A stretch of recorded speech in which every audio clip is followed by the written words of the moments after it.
To channel మా ఇంటి రుచులు. నేను మీ స్మార్ట్ విజయ. ఈరోజు నేను దోశలు ఎలా చేసుకోవాలో చేసి చూపించాలనుకుంటున్నానండి. ముందుగా మనం ఒక అర గ్లాసు మినపగుళ్ళు, 1 గ్లాసు రేషన్ బియ్యం అయితే తీసుకున్నానండి. ఇవి తీసుకున్న తర్వాత 3-4 సార్లు అయితే శుభ్రంగా కడిగి ఓవర్ నైట్ అంతా నానబెట్టేసుకున్నాను. చూసారు కదండి. ఇప్పుడు ఇది మనం మిక్సీ పట్టేసుకుందాము. చూసారు కదండి, నేను పిండి అయితే మిక్సీ పట్టేసుకున్నాను. మిక్సీ పట్టుకునేటప్పుడు దోశలు క్రిస్పీగా టేస్టీగా రావడం కోసం 2 స్పూన్లు బొంబాయి రవ్వ, 2 స్పూన్లు మైదా అయితే వేసి మిక్సీ పట్టానండి. ఇది ఇప్పుడు ఒక బౌల్లోకి అయితే తీసేసుకుందాము. ఒక బౌల్లోకి అయితే తీసేసుకున్నానండి. ఇప్పుడు మనకి పిండి అయితే ఈ విధంగా ఉండాలి. మరీ పలచగా ఉండకూడదు, మరీ గట్టిగా ఉండకూడదండి. ఇప్పుడు దీన్ని ఒక 2 అవర్స్ అయితే మూత పెట్టేసి పక్కన పెట్టేసుకుందాము. పిండి పక్కన పెట్టి 2 గంటలు అయితే అయిపోయిందండి. ఇప్పుడు ఇందులో రుచికి సరిపడా ఉప్పు అయితే వేసుకుని బాగా కలిపేసుకుందాము. ఇప్పుడు మనం దోశ వేసుకోవడానికి అయితే స్టవ్ వెలిగించుకుని దోశ పెనం అయితే పెట్టేసుకున్నానండి.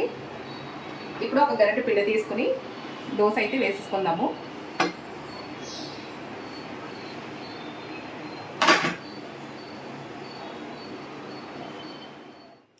చూసారు కదండి, దోశ ఇలా వేసుకున్న తర్వాత సన్నగా తరిగి పెట్టుకున్న ఉల్లిపాయ ముక్కలు, అలాగే క్యారెట్ తురుము, కొత్తిమీర తురుము, ఇప్పుడు మనం పన్నీర్ని అయితే ఇలా తురిమేసుకుందామండి.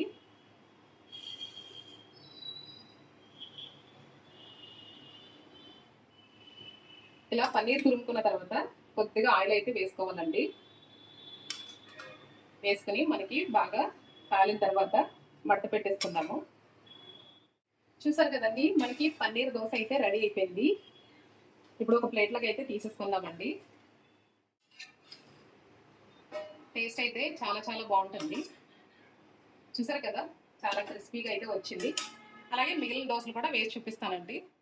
చూసారు కదండి, చాలా సింపుల్గా, చాలా క్రిస్పీగా, చాలా చాలా టేస్టీగా ఉండే పన్నీర్ దోశలు అయితే మనకి రెడీ అయిపోయాయండి. ఈ రెసిపీ మీకు కూడా నచ్చిందనే అనుకుంటున్నాను. నచ్చితే మీరు కూడా ట్రై చేసి ఎలా వచ్చిందో నాకు కామెంట్ చేసేయండి.